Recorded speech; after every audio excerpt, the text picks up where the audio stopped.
রাজবাড়ির দৌলতদিয়া পদ্মার বুক আজ যেন এক ভয়ঙ্কর ট্র্যাজেডির সাক্ষী। একটি যাত্রীবাহী বাস স্বপ্ন আর গন্তব্য নিয়ে যাত্রা শুরু করেছিল ঢাকার উদ্দেশ্যে, কিন্তু সেই যাত্রা শেষ হল নদীর গভীর অন্ধকারে। বুধবার বিকেল ৫টার দিকে দৌলতদিয়া ৩ নম্বর ফেরিঘাটে ফেরিতে উঠতে গিয়ে সৌহার্দ্য পরিবহনের একটি বাস হঠাৎ করেই নিয়ন্ত্রণ হারিয়ে পদ্মা নদীতে পড়ে যায়। মুহূর্তের মধ্যেই সবকিছু হয়ে যায় এলোমেলো। চিৎকার, আতঙ্ক আর বাঁচার আকুতি ছড়িয়ে পড়ে চারদিকে।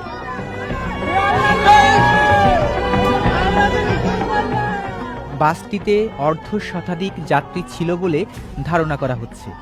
কয়েকজন প্রাণপণের সাঁতরে তীরে উঠতে পারলেও অধিকাংশ যাত্রী এখনও নিখোঁজ। পদ্মার ঢেউয়ের নিচে হারিয়ে গেল কতগুলো জীবনের গল্প, কত স্বপ্ন, কত পরিবার, কত অপেক্ষা। প্রত্যক্ষদর্শীরা জানান, চোখের সামনেই বাসটি নদীতে তলিয়ে যেতে দেখেছেন তারা।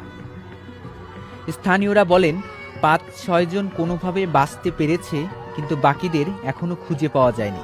এদিকে উদ্ধারকারী জাহাজ হামজা সহ ফায়ার সার্ভিস ও অন্যান্য সংস্থার সদস্যরা ঘটনাস্থলে পৌঁছে উদ্ধার তৎপরতা